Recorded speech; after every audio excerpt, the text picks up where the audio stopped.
Bonjour à tous, nous sommes à peu près 30 minutes du vendredi 7 octobre 2022. On va étudier le contexte graphique des marchés financiers avec les figures chartistes du moment, figures que vous pouvez étudier gratuitement dans nos deux formations gratuites, la formation débutant et la formation confirmée sur notre site arttrade.com. On commence avec le BTC USD. On s'est aperçu qu'on était dans un canal parallèle vert et on a eu du mal à franchir durablement le plat. En haut, là, le plat jaune ici. On a trouvé aussi un support en haut avec 1 point, 2 points, même s'il y a des petites incursions, 3 points ici.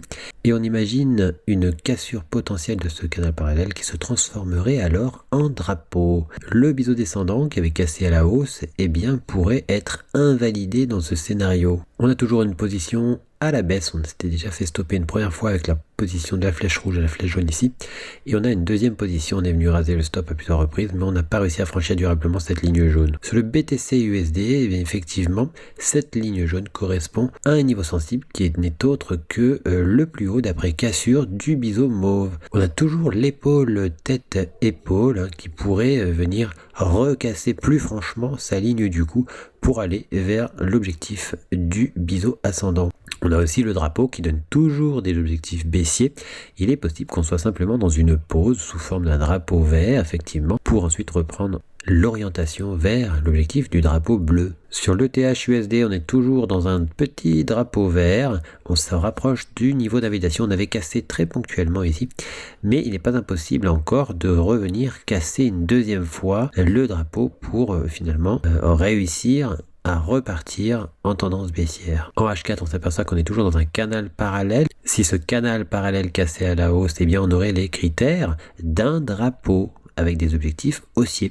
Pour l'instant, on a quand même toujours le drapeau vert, le gros, qui donne des objectifs très baissiers, et le petit qui donne son objectif un peu plus bas. Le triangle symétrique H4 a toujours des objectifs baissiers, et l'épaule tête-épaule aussi, on n'est pas loin de la ligne du coup de cette épaule tête-épaule. Le LTC USD, on a toujours les deux triangles rectangles qui avaient cassé à la hausse, le triangle rectangle vert, mais on a buté sur ce plus haut, cette ligne mauve, le triangle rectangle jaune qui est cassé à la hausse, mais on a buté là aussi sur cette ligne mauve. Effectivement, on pourrait simplement venir casser le plat en bas et on serait alors dans un rectangle qui casserait à la baisse pour reprendre la tendance baissière que nous avons depuis un moment et dont l'idée baissière a été renforcée depuis la sortie baissière de ce biseau ascendant. On avait bien noté qu'on avait rebondi sur cette ligne mauve qui effectivement a servi de point d'appui depuis un certain temps, mais la progression haussière a du mal à se réaliser. On pourrait finir par casser le plus bas d'après cassure du biseau.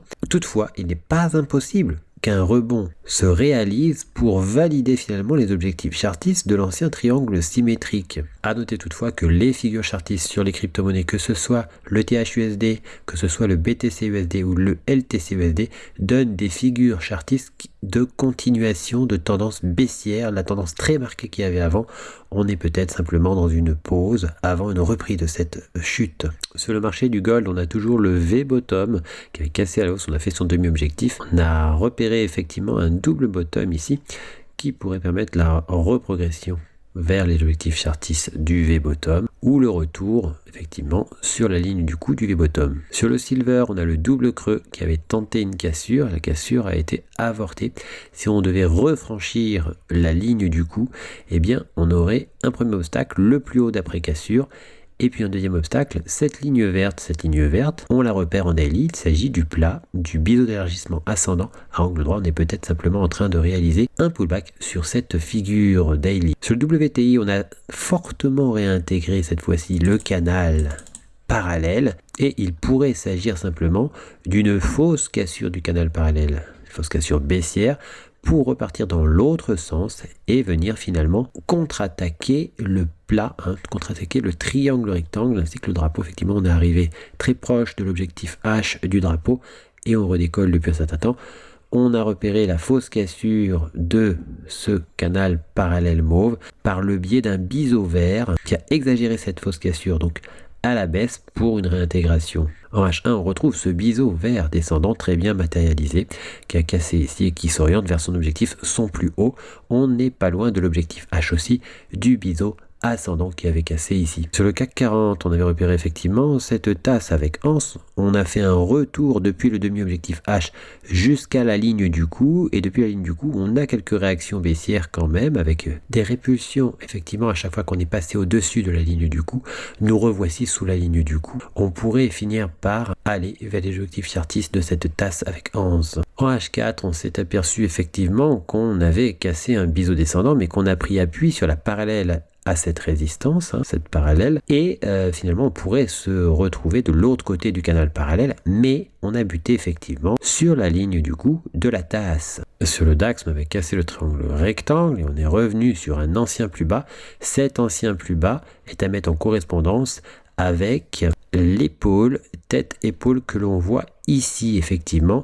C'est un obstacle notoire puisqu'il s'agit d'une remontée dynamique comme souvent sur les pullbacks potentiels, et nous sommes dans un scénario de pullback potentiel pour simplement repartir éventuellement vers les objectifs chartistes de l'épaule tête-épaule, notamment ce niveau, le niveau de l'objectif H. En daily, on s'aperçoit qu'on est aussi revenu quasiment sur le triangle symétrique qui avait cassé à la baisse, donc on fait peut-être un simple pullback sur ce triangle symétrique, même s'il est vrai qu'on a aussi un scénario potentiel de contre-attaque du triangle symétrique. Si on cassait la résistance au-dessus, eh bien on casserait un biseau descendant dont le support a 1 point, 2 points, 3 points, puis une incursion en dessous. Ce qui est assez courant pour les biseaux descendants d'avoir effectivement une incursion dessous avant de recasser l'autre sens. Pour l'heure, on est toujours sous le support du triangle symétrique et les objectifs chartistes sont clairement très baissiers. Sur UK100, on n'a pas réussi à franchir le plus haut en jaune ici, le plus haut d'après cassure du double creux, et on a formé un double sommet. On a cassé, ponctuellement en tout cas, à plusieurs reprises, la ligne du coup de ce double sommet qui donne des objectifs baissiers pour un retour potentiel sur l'ancien objectif du biseau d'élargissement ascendant dont on avait déjà réalisé l'objectif. Sur le Dow Jones, on est aussi dans un scénario de pullback sur la ligne du coup de la tasse avec anse. On avait cassé un double creux décalé. Ce double creux décalé, eh bien, on revient sur sa ligne du coup tout récemment. Sur le S&P 500 en H4, on a aussi une tasse avec anse. On pourrait faire potentiellement un retour sur sa ligne du coup, mais pour l'heure, eh bien, on a échoué à casser le plus haut d'après cassure de la ligne du coup de ce double creux. Effectivement, ce plus haut d'après cassure, eh bien, on est passé à plusieurs bougies au-dessus, mais on est revenu sur la ligne du coup. On pourrait revenir sur le plus bas remarquable qui se trouve ici. Concernant le Nasdaq, l'indice américain effectivement avait réintégré le canal parallèle, mais pour ce faire, il avait cassé la ligne du coup d'un double creux décalé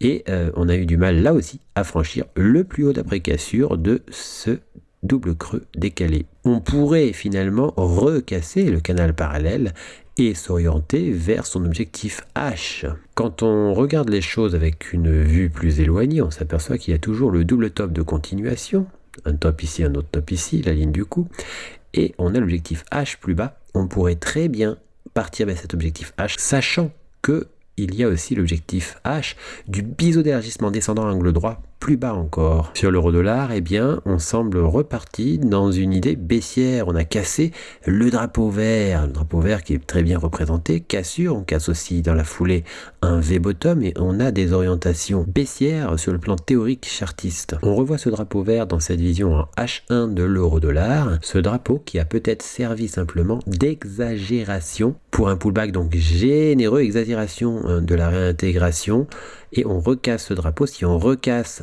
le support de l'élargissement symétrique, et bien finalement on pourrait simplement repartir vers les objectifs chartistes de l'élargissement symétrique qui reprendraient ses fonctions. À noter que l'axe de symétrie de cet élargissement symétrique, eh bien, se trouve être la parité. On voit en weekly effectivement la parité. Ici, on a fait donc une bougie qui est venue prendre appui sous la parité et on pourrait reprendre la baisse vers les objectifs chartistes du triangle symétrique weekly. Sur l'euro AUD, on avait cassé à la hausse très ponctuellement un double creux, il n'est pas impossible de venir le recasser plus franchement. Sur l'euro GBP en H1, on a un V-top. Ce V-top, effectivement, a cassé à la baisse. On est en train de réaliser peut-être un pullback, un retour sur sa ligne du coup. Sur le AUD-USD, on avait repéré un triangle symétrique. Ce triangle symétrique, on a mis sa résistance en pointillé parce que la cassure a échoué. Finalement, on est venu casser Le support ici, quand on fait l'appareil, on trouve 1 point, 2 points, même s'il y a une incursion. C'est un drapeau, cassure d'un drapeau avec des objectifs théoriques chartistes. Sur le AUD-USD en daily, eh bien, on s'aperçoit qu'on n'est pas loin du tout du demi-objectif H de l'élargissement symétrique. Sur le AUD-CHF, on se rapproche du niveau d'invalidation du biseau descendant, mais il n'est pas impossible de repartir à la hausse vers l'objectif du biseau descendant, c'est-à-dire son plus haut. Sur le AUD-JPY, on a cassé tout récemment le drapeau avec le support à 1 point, 2 points, 3 points très bien matérialisé. Sur le plan théorique chartiste, eh bien, les objectifs sont baissiers. Sur le AUD-JPY en H4, on s'aperçoit que ce même drapeau permettrait de venir invalider le drapeau plus gros, le drapeau mauve. Sur le NZD-JPY, le biseau d'élargissement symétrique pourrait finalement être recassé de façon plus dynamique. On s'est aperçu qu'il y avait un drapeau qui s'était formé depuis la tentative de cassure. Ce drapeau, on a tenté de le casser à la hausse, mais on l'a réintégré. On pourrait finalement le casser à la baisse et casser dans la foulée le biseau d'élargissement symétrique. Sur l'Euro-JPY, on est venu assez proche de l'ancien plus haut bleu clair. Ce plus haut bleu clair peut être un point d'appui effectivement pour repartir à la baisse et éventuellement casser le biseau d'élargissement ascendant. On est aux abords de la ligne du coup de l'ancienne tasse avec anse, cette tasse avec anse qui n'a pas été en réalité invalidée. Sur le GBP-JPY, on a pris appui sur le triangle rectangle qu'on avait cassé de façon très dynamique. On avait fait une partie de ces objectifs. Il reste encore l'objectif H. On pourrait très bien s'orienter sur cet objectif H. Sur l'euro CAD, eh bien, on hésite toujours entre le niveau d'invalidation du triangle rectangle et son plat. Sur l'USD CAD, eh bien, on pourrait s'orienter sur l'objectif H de notre triangle symétrique daily d'origine, effectivement, mais une réintégration du canal parallèle permettrait potentiellement de réaliser un scénario qui permettrait un retour de l'autre côté du canal parallèle et une cassure du canal parallèle qui se transformerait alors en drapeau. Pour recevoir gratuitement les nouvelles figures chartistes en notification, vous allez sur le site internet, vous cliquez sur Analyse VIP. Une fois que vous êtes sur Analyse VIP, vous cliquez sur S'abonner. Et puis vous n'aurez plus qu'à vous inscrire ici. Vous mettez un mail, un mot de passe, vous indiquez que vous n'êtes pas un robot et vous mettez s'inscrire. Vous serez alors abonné, vous recevrez toutes les notifications des nouvelles figures trouvées, que ce soit les figures chartistes ou les figures harmoniques. Figures que vous pouvez étudier gratuitement dans nos 2 formations gratuites, le niveau débutant et le niveau confirmé. On a encore 3 autres niveaux qui eux sont payants. En cliquant sur figures chartistes, vous arrivez sur la liste des figures chartistes du moment que l'on a postées. Vous retrouvez aussi les vidéos concernant les analyses chartistes du moment. N'hésitez pas à venir aussi nous découvrir sur notre blog, tout en haut ici, blog. Vous y trouverez nos derniers posts, les défis Art Trade, ainsi que toutes les nouvelles Art Trade. À bientôt sur notre site arttrade.com.